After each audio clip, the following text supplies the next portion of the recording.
Hello, it's Jim Hutchins for the Jerusalem Connection Spot Report for this week.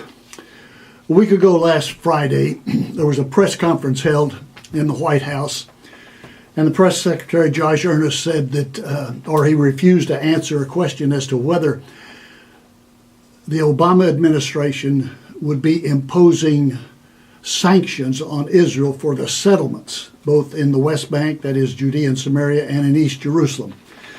He refused to entertain the question. But the issue was out there, the question had been raised, and over the weekend there were several congressmen who replied by letter demanding clarification with regard to this.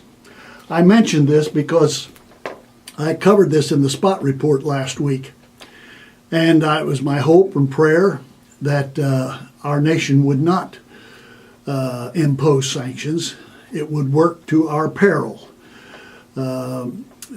History gives us precedent to believe that there is a devastating determination that comes against those who come against Israel and the Jewish people. I'm always pleased to hear from what our readers and our viewers are thinking concerning this, but I want to respond to one particular one that came from Juanita. Juanita said this: "What needs to be understood is a growing number of United States citizens believe Israeli settlement building in Palestine is a war crime under international law. So if the president is, quote, considering sanctions, I would say it's because of this.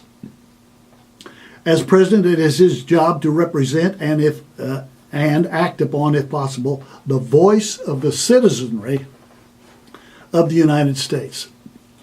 Now, to Juanita's response, I would give this threefold response. Number one, there is no such nation state as Palestine. It does not exist, has never existed.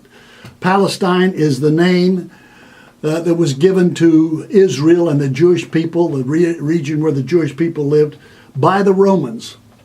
It's the Romanization of the term Philistine. It was given to Israel and the Jewish people as a slap in the face to humiliate them. But it's always been just a geographical area, a region, never a nation state. It was a geographical area under the Ottoman Empire and certainly under the British Mandate period after the First World War, until Israel declared itself a nation in 1948. Number two, there is no such thing as a Palestinian people. That is a creation of the serial mass murderer Yasser Arafat in the 1960s. These are Arabs. They speak Arabic. Their religion is Islam.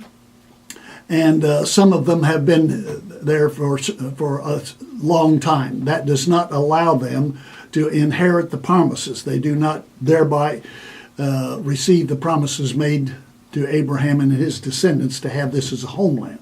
So there's no nation state called Palestine, never has been. There's no Palestinian people. These are Arabs, just out of the region there. And then thirdly, Juanita refers to the voice of the citizenry of the United States. Well, the voice of the citizenry of the United States has been declared by several congressmen. As a matter of fact, Congressman Pete Olson, Republican from Texas, condemned the reports that President Obama is considering sanctions on America's close friend and ally, namely Israel. This flies in the face of 67 years as staunch allies and is deeply troubling at a time when President Obama is urging an easing of sanctions against a hostile Iran with nuclear aspirations. It is unfathomable that we would turn our back on such a close ally under constant attack like Israel. I strongly oppose any such action and demand President Obama to reconsider and renew our nation's strong support of our people, of our friend, and the only existing democracy in the Middle East, namely Israel.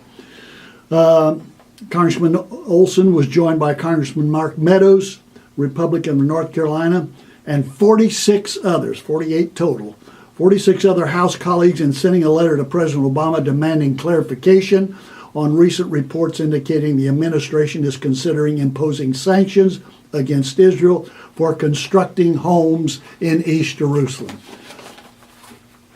I was taken by what Prime Minister Netanyahu said about settlements in East Jerusalem. He said this: Jerusalem is not a settlement. And he's absolutely right. This is land, a part of the land mass that has been given by covenant promise. This is the promised land. Promised to who? Promised to Israel and the Jewish people. Promised by whom? By the God of Israel.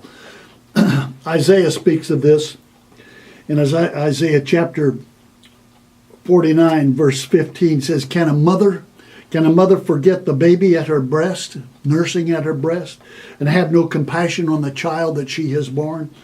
Though she may forget, I will not forget you. See, I've engraved you on the palms of my hands. Your walls, O Jerusalem, are ever before me. That's what God says about Jerusalem. He says through the psalmist in Psalm 137, verse 5 and 6, If I forget you, O Jerusalem, let my right hand forget its skill. Let my tongue cling to the roof of my mouth if I do not remember you. If I do not consider Jerusalem, my highest joy. Not a settlement, but the highest joy of Yahweh of Israel. Now this is the word of God. This is the word of Yahweh, the God of Israel. This is not the word of Allah, the God of Islam. Till next week, Od Ki Yavo Shiloh, until Messiah comes, Yivareka Yahweh. God bless you. God bless yours.